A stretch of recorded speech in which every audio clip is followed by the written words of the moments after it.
Okay, sige. Tara na. At tayo bababa na sa Maliko. Yan na ang Canada eh. Sige, sige. Yan yung mga kasama ko, yan sila. Nakita nyo naman. At susunod sila sa baba. Tara, lari ka tayo. Diba? Ang cute nila oh.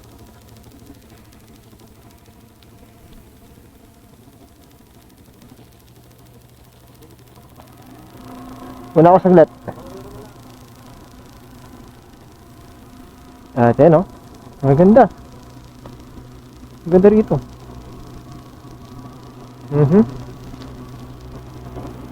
Talagang pag napunta kayo dito sa Maliko, para na rin kayo nasa Baguio kasi malamig siya.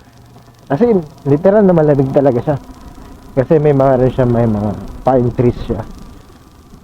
Ayan. Ayan, diba? Ang ganda. Ay, mga bundok. Sheesh! Tara, para tayo.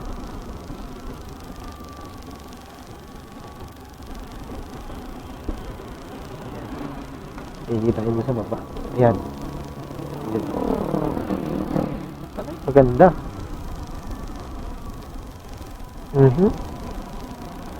At katapos lang natin doon sa may camping site. Saka bababa muna tayo kasi pauwi na tayo eh. Ayan. Diba? Magandang daanan din dito. Medyo naayos-ayos na siya. May mga landslide or something na nangyari previously. Pero naayos naman din nila. Wala naman din naging problem. Nakakadaan pa rin naman ng mga motorista. Ganito ganyan. Ayan o. Diba? Landslide from area pa rin siya. Ayan. Pero okay naman. Okay na okay pa siyang daanan. Ayun, may nakita tayo. Pero okay pa rin yan. May mga warning signs pa rin naman yan. Ayun o. Under construction pa siya. O, diba? Ganda.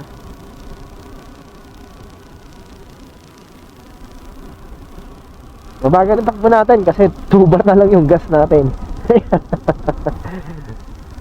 Hindi ako nakalimutan ko magpa-full tank kanina. Sobrang excited. At yan, hintayin natin yung mga kasama natin dito. Tambay muna tayo dito. Sheesh! Yan, hintayin natin sila kasi ano eh, hindi tayo nangiiwan ng mga kasama. Ayan, magkaroon kayo ng konting view dito. Diba?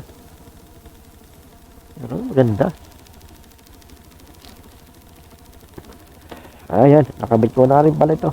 Ganda. Sheesh. Ano, tayo natin sila. Nasaan na ba sila? Medyo malayo-layo sila. Tayo natin. So ayun guys, kung pupunta kayo dito sa Maliko, kung gusto nyo mag-camping, dala lang kayo ng mga pagkain nyo. Medyo may ano lang, pricey, pero sulit naman kung bibili kayo ng mga kape, pagkain nila. Siyempre, given naman na bundok to, talagang literal na bundok, mahal talaga. Ano bang ina-expect natin, di ba? Siyempre, tulong na rin sa kanila yun. Medyo pricey siya, pero sulit naman kasi nakakat ka dito. Magreklamo ka pa ba sa pricing nila? Siyempre, hindi na.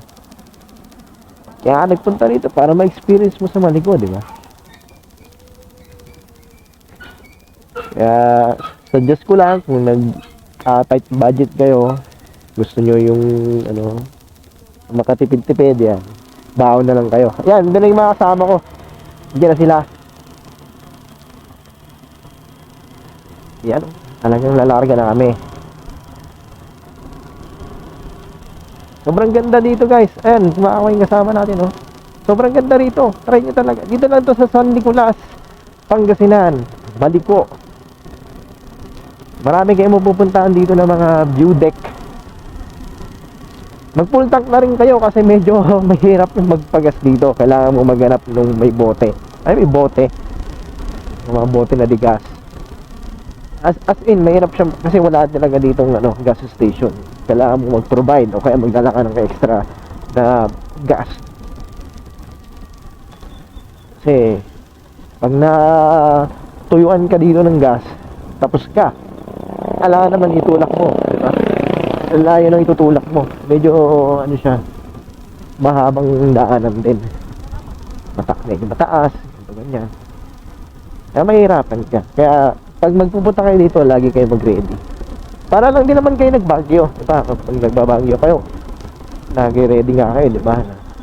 Leto kayo, full gear, may baon, may dalang gas, may inflator na pang ng gulong, sakaling maplatan. Yon, isa rin yon sa kailangan nyo, yung inflator.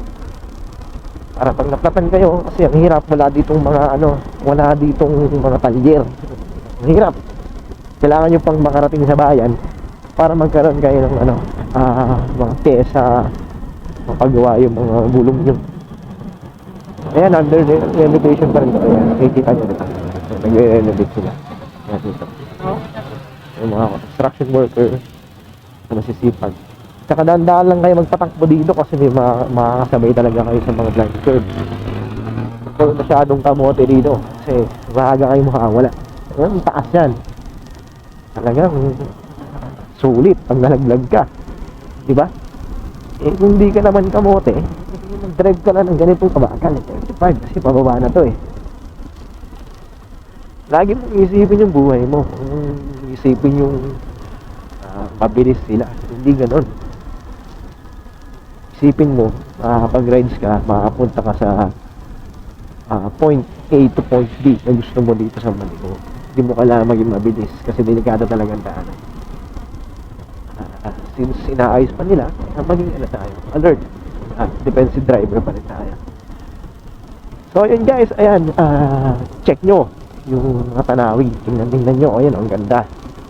Lagi yung tingnan yan pag pupunta kayo dito. Kaya titingnan diretso lang kasi sayang naman yung views.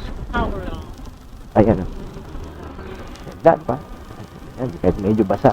Kaya iingat pa rin kayo sa daanan. Alright. Ayan yung mga kasama ko. Sheesh. Actually niyaya lang ako nito mga to.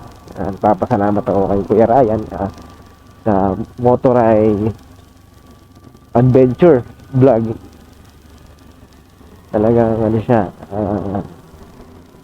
nagyaya. Magmaliko kami. At sakto namang day off ko. Ayun, napagbigyan ko rin si Kuya kasi matagal na rin ako niiyaya.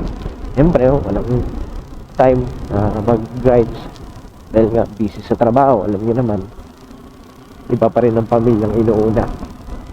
Wala namang problema kung mag-rides kayo basta walang matatamaan na schedule. Yan yung mga mako-compromise nyo ng mga lakad. Basta free, go! Basta free kayo. Walang problema yun.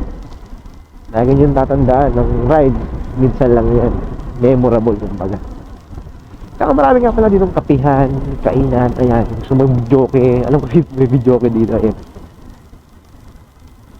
Sangkatan, may kape. Chill out, music house. Sheesh!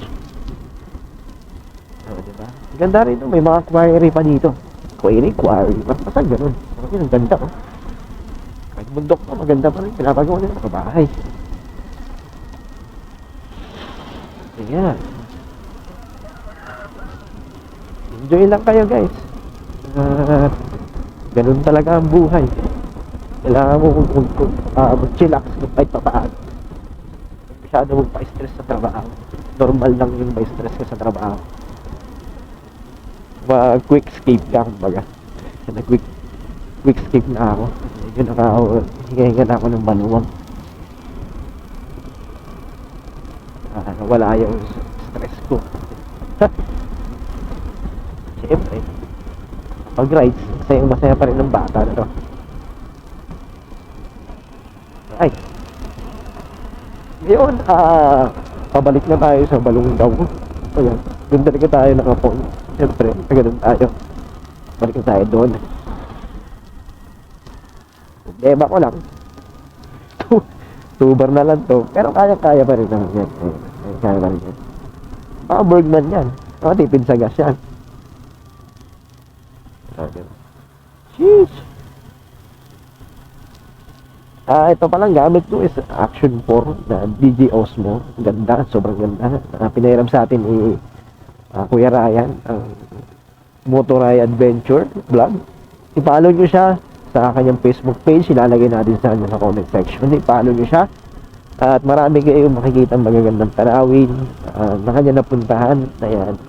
Sa kanya ako na-inspire para mag-vlog din ng motovlog. Kahit birang-bira ako mag-post o mag-upload ng videos. Pero ano lang naman, hindi ko naman talagang pinapassion. Kumbaga, gusto ko lang siyang gawin. Ayun. Iba pa rin kasi yung passion mo yung pagbablog. Diba? Dapat araw-araw ka post. Kasi kung gusto mo ma-monetize yung FB mo na professional mo, kailangan mo mag-upload na mag-upload. Engagement. Ayan. Yung iba nga, kamote, di ba? Nauuso yung mga bading yung something. Okay, stop sila na dito. Wait lang guys. Ay, ganda. Saan tayo? Sige. Okay. So sa kabila tayo kasi mas maganda daw view doon. Yung kanina na mention ko na yan, top speed mo 80, bading. Kaya mo naniniwala doon. Pag bading ka talaga. Ayan. Ganda, di ba? Hindi tayo. Sheesh.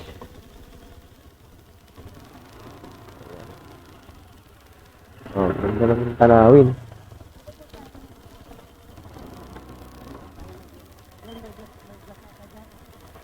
Sige kuya, mamaya. So ayun guys, natapos na natin tong vlog. Pabalik na rin naman kami. Kailangan ko na magpagas. At maraming salamat sa inyo.